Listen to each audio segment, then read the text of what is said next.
It's time for the Georgia State Sports Update.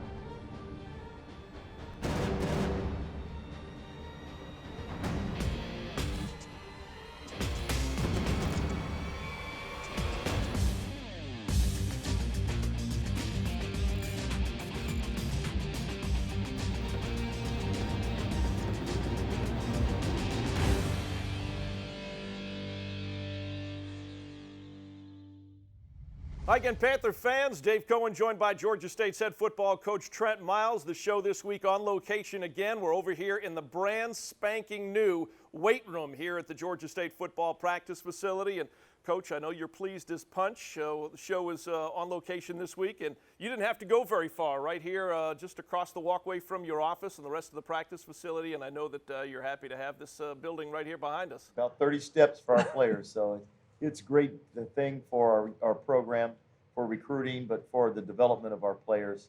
And obviously you look around here and see it's all shiny and new, and we want to keep it that way. So, we want to get a lot of work done in here, develop our young men, use it in recruiting, but take really good care of it.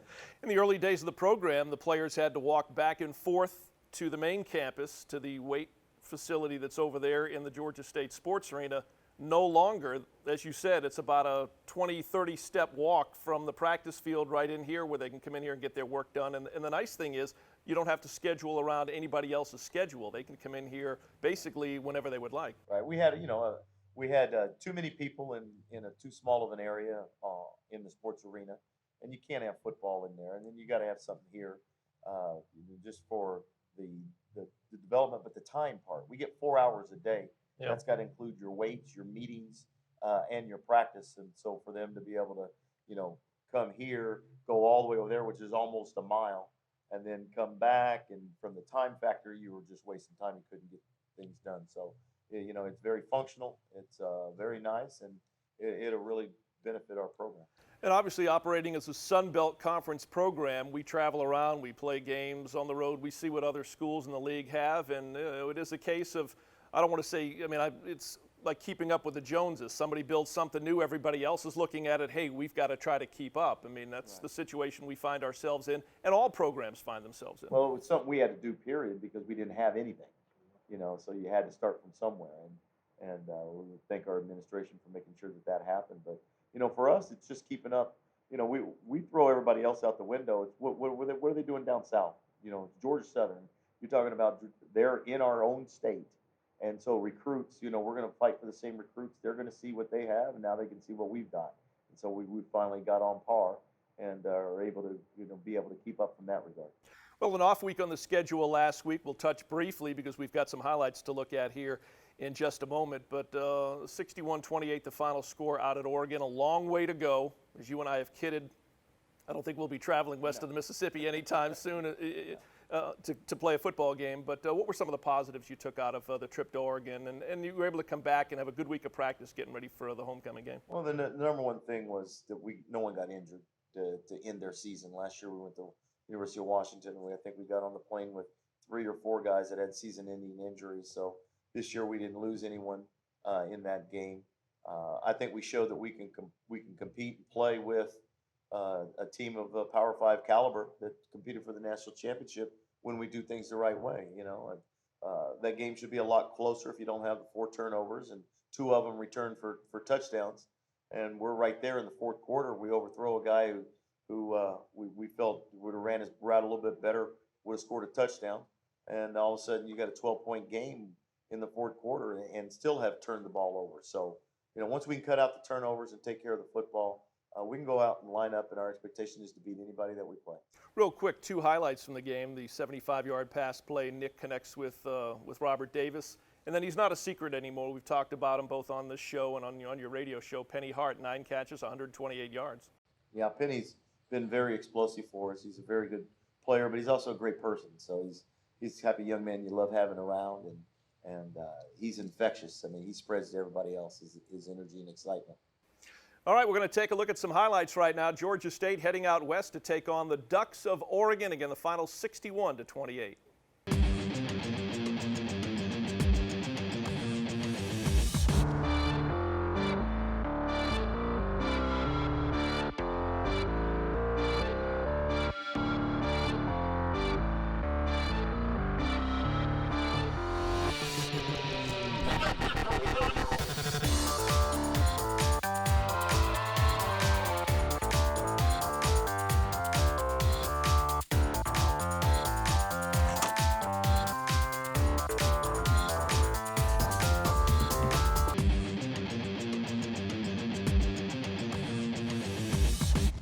It's homecoming week here at Georgia State. Panthers going to be back in the Dome after an off week on the schedule. They're going to welcome in the 18th ranked Flames of Liberty University. Coach, how's practice been this week? We had an off week coming back from Oregon. Off weeks always seem to come at a good time, and we had 2 long road trips. New Mexico State, which was a win, Oregon that was not, and then you go into an off week.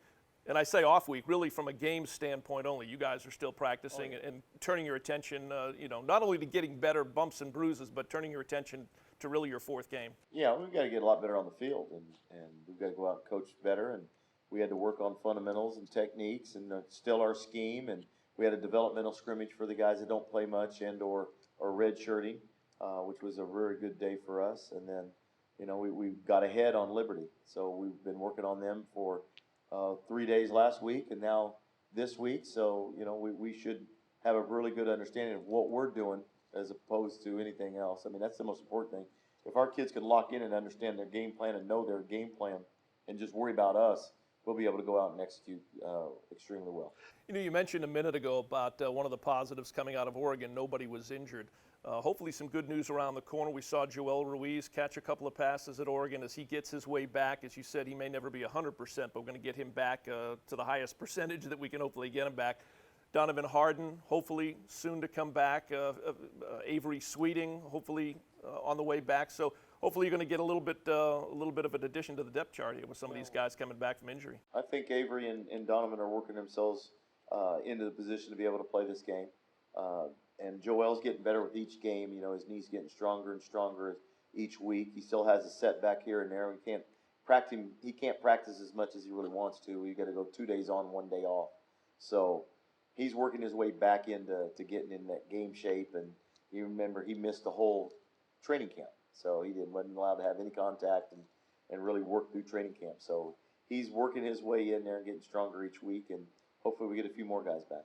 All right, well, you've been a coach for many years, number of different schools, as a head coach, as an assistant. Homecoming week, no matter where you're at, is always a special week. It's always a game everybody's fired up to get out in the field and play. And in our case, just happy to be back home and playing in the Georgia Dome.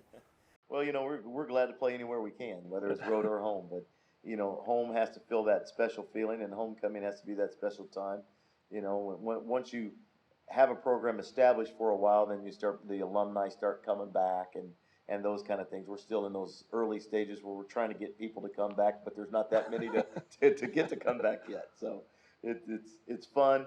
There's excitement. There'll be a pep rally, on campus, and there's that little extra bounce in your step because of homecoming, and hopefully we show well in front of the people that do decide to come back. All right, real quick in a nutshell, quick scouting report on the Flames of Liberty, the 18th ranked team in the country. They got a really good quarterback. He can throw the football. He's very, very accurate. They're going to try to get after you a little bit. They're a little different than most of the offense you face, where they're not an up-tempo offense. They're a huddle up, come downhill. They'll run ISO. They'll run power. They'll get into some two-back looks and old-fashioned try to get after you and play action off of that. Defensively, there'll be a 4-3 look. They'll play a quarters in the secondary. They've got two really good defensive ends that can get pressure on the quarterback. They can get pressure on the quarterback with just 4 men rushing. So we've got to do a great job of protecting, and we've got to do a great job trying to run football and making sure that we're balanced and we're not relying upon just trying to chunk it around every down. All right, I mentioned 18th ranked. That's 18th ranked team in the FCS, but they'll be in the Georgia Dome to take on the Georgia State Panthers. Time now for our questions for Coach Trent Miles. Our cameras here for the show have crisscrossed the campus of Georgia State downtown, and right now we've got some students and staff with questions for Coach Miles.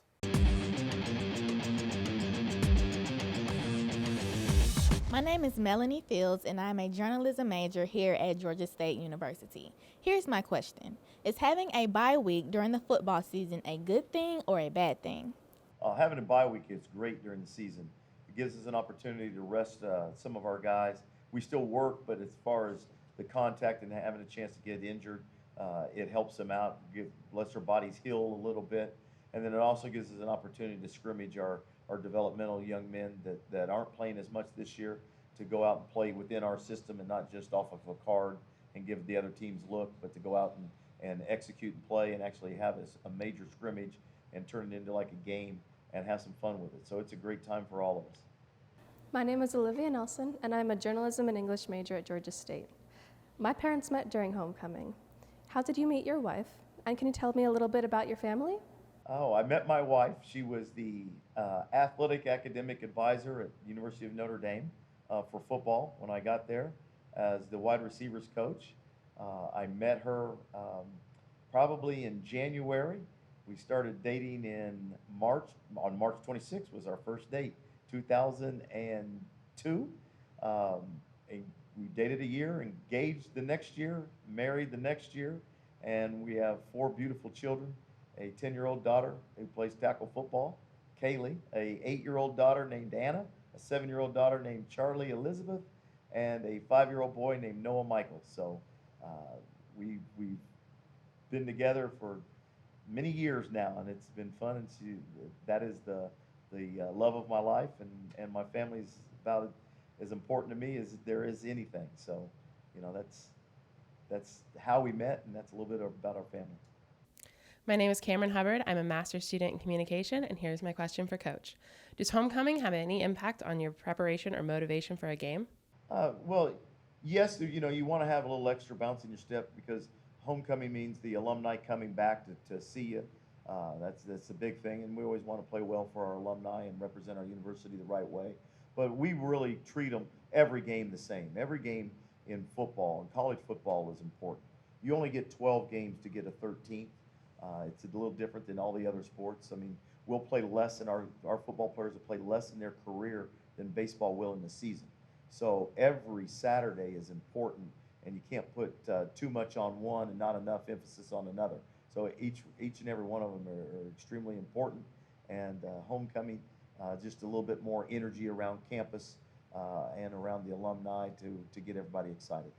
All right, Coach, we appreciate all the questions this week. We'll have more questions for Coach Miles next week. Again, big week, it's homecoming, and best of luck against the Flames of Liberty Saturday in the Georgia Dome. Thank you.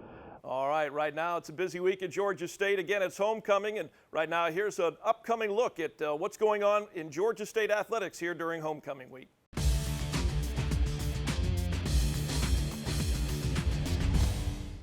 Two athletic events on Saturday, October 3rd, of course, at 3:30, the kickoff of the Georgia Dome. It's the homecoming game for Coach Miles and the football team. They'll take on the FCS 18th-ranked Flames of Liberty University. Then coming up Saturday night, 7 o'clock, men's soccer in action against the Mountaineers of Appalachian State. That'll be out at the GSU Soccer Complex. Saturday, October 10th, back in Sun Belt Conference football action, the Mountaineers of Appalachian State come a call into the Georgia Dome. That's a 3:30 kickoff. And then on Saturday, October 10th, again, men's soccer that night at 7 p.m., the New Jersey Institute of Technology. That game will be out at the GSU Soccer Complex. And that's what's going on in Georgia State athletics.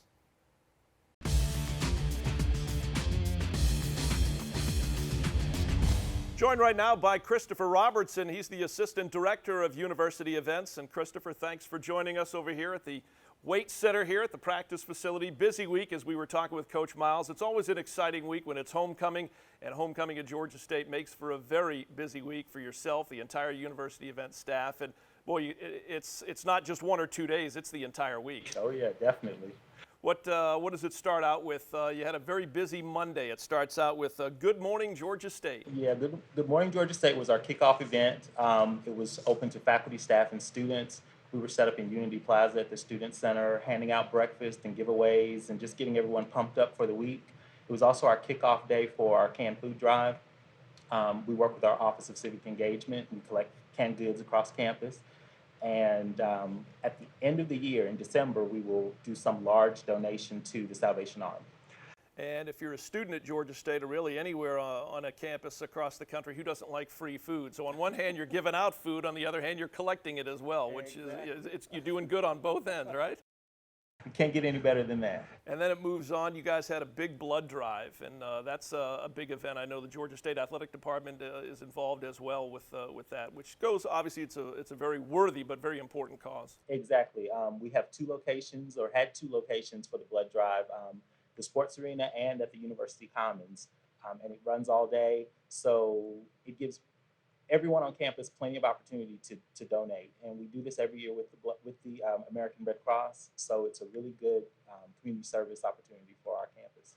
All right, so we've talked a little bit about Monday's busy events, Tuesday's busy events. On Wednesday, it was the Royal Ball. Tell me a little bit about the Royal Ball. And when you say Royal Ball, it sounds like you guys have been planning that for months on months. Well, the Royal Ball this year was at Fernbank. Fernbank Museum of Natural History? Yes, that is correct. And it's the signature event for our students. The Royal Court comes out, and students get dressed up and have a really good time.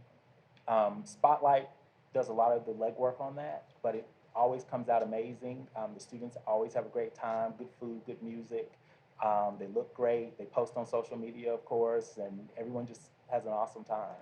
Well, you know, again, University Events handles a lot of the logistics for the various events, but talk a little bit about the cooperation that you receive from the students. And when I say students, we're talking about all the various student groups and student activities that you know, grace us across the entire campus, because you got a lot of people involved in these events. Definitely.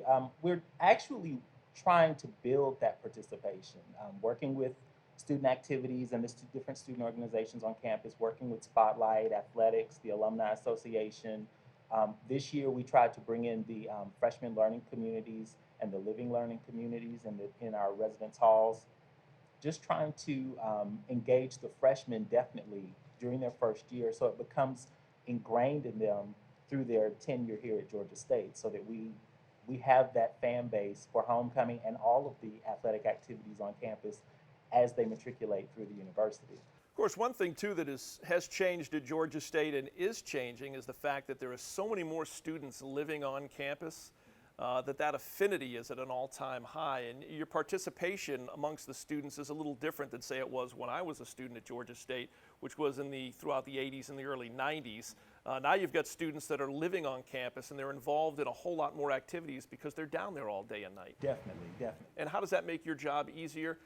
And when I say easier, I mean you're not having to bring students to campus, they're already there.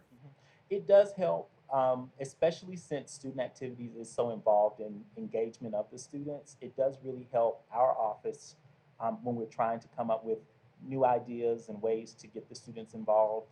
And a lot of the students are very excited about being on campus and being able to just walk out of their dorm room and, you know, be in the middle of an activity. So it's great. Of course, Thursday's a big day as well. One of my favorite events, because the Alumni Association and Athletics in the past have had golf carts, but it's the annual golf cart parade throughout downtown Atlanta. That's just, if someone has never been to or seen or participated in that event, it's a lot of fun. Oh yeah, golf cart parade represents departments across campus, student groups, faculty and staff departments. Everyone has a great time. This year, we have a competition for decoration of the golf carts. The routes changed slightly due to the streetcar in downtown Atlanta, but we're looking forward to it. We think it's going to be great. All right, talk a little bit about the block party and the pep rally, which is, again, we're seeing a little bit of a crescendo here leading up as you move from Monday through Saturday in the football game. Oh yeah, definitely. With the block party, we're out at the Student Center. We kind of take over Gilmer Street. And, you know, there are games and food and music and, you know, just an opportunity for the students to let off a little steam and, you know, get warmed up for the homecoming weekend. So, you know, we're thinking it'll be a blast too. All right, a couple of big events on Friday. You got the Georgia State Night at the Woodruff Arts Center, and also the Alumni Association hosting its annual Distinguished Alumni Awards dinner at the Student Center. So two big events going on Friday night. Oh yeah, well, we like everyone to know that the Panthers know how to party, but we're also quite cultured too. So, you know, we go and we look around and see some nice things at the Woodruff Arts Center and, you know, broaden the students' minds a little bit.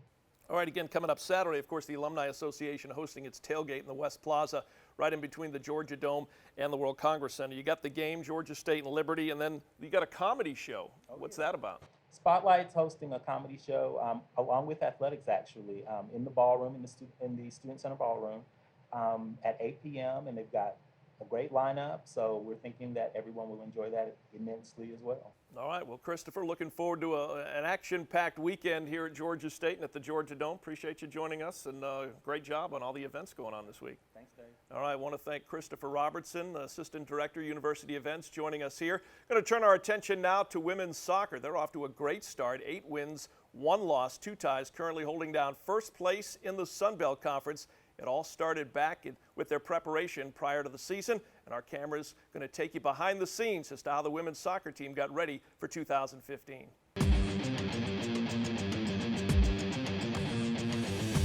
Camp's going fantastic. The expectations are high. All the players are doing well. So far through camp, we've seen a lot of players show up big on the attack. We've been able to rotate a lot of players and play in a more explosive fashion. The new players, from the freshmen to the transfers to even some of the seniors that are returning. We've seen a lot more attacks and ability to go forward this year. Camp is going really, really well. It's just huge improvements from prior years.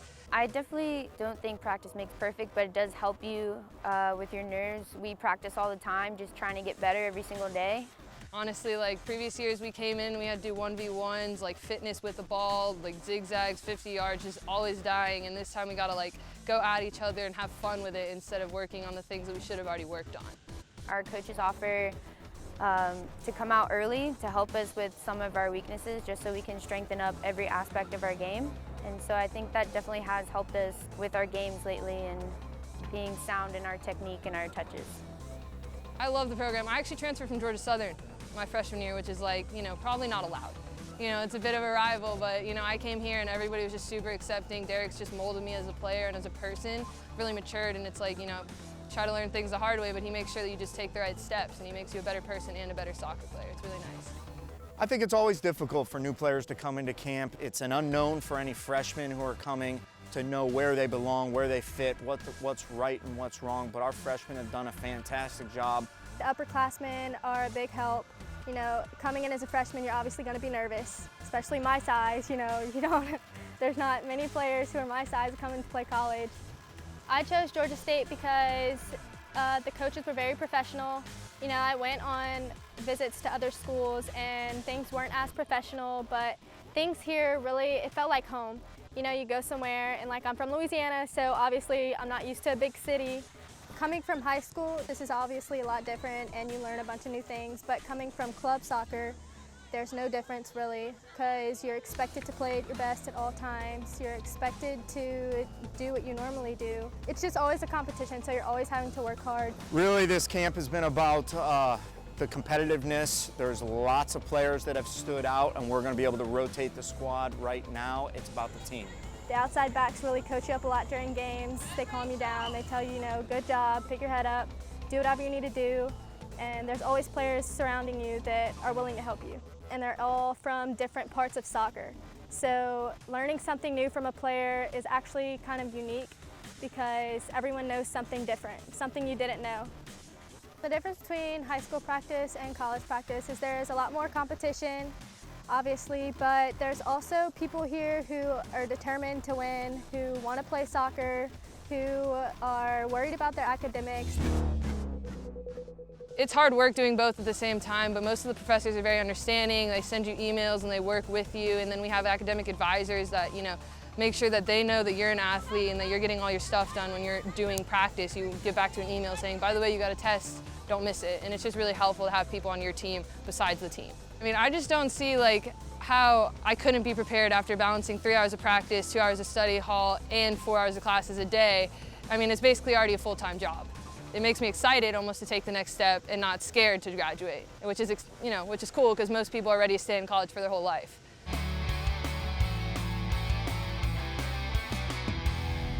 Again, a great season for women's soccer so far, 8-1-2, and again holding down first place in the Sun Belt Conference. Well, again, we took the show on the road this week as we come to you from the brand new weight room facility here at the Georgia State practice facility just off of campus. And time now for our Panther Pump segment. And two guys that are very familiar with all the machinery behind me, Scott Holsoppel and Kobe Kramer, speaking this week on doing squats properly. Okay, so last time we covered on what manual resistance exercise was. Next thing we're going to do is we're going to move the lower body. You've seen 3 upper body exercises. Now we're taking it down to the lower body. Once again, don't forget, you could do this with any exercise, and you don't need any weights. This actually comes from being able to train the military for having to be able to train a lot of people at one time with not having a lot of equipment. So once again, it eliminates any excuse you have not to get out and train and go hard. The next exercise is going to be a squat. So Coach Kramer is going to assume his normal squat position. His hands are going to be across his upper body. I coach him from the side. What I'm looking for first is make sure that he doesn't break at the hip first. He bends, he breaks at the knees, so his knees go out, his butt goes back, and he keeps a good flat back all the way down to bottom position. This is going to be the midway point of the exercise. As you can see, his knees and hips are even. That's what I'm looking for, is parallel. And once again, I'm looking for that good flat back. Now, just with any other manual exercise, you can dictate the cadence however you want. So Coach Kramer, I'm going to go up on 5, 4, 3, 2. Don't lock your knees at the top. 1, pause, down. 5, 4, 3, 2, 1. Hold for 5, 5, 4, 3, 2, 1. Up slow. 5. Good. Now I want you to keep the cadence to yourself, Coach. So he's keeping the cadence to himself now in his head. He's not taking tension off the top by locking his knees out. He's nice and smooth. He's making his muscles do the work.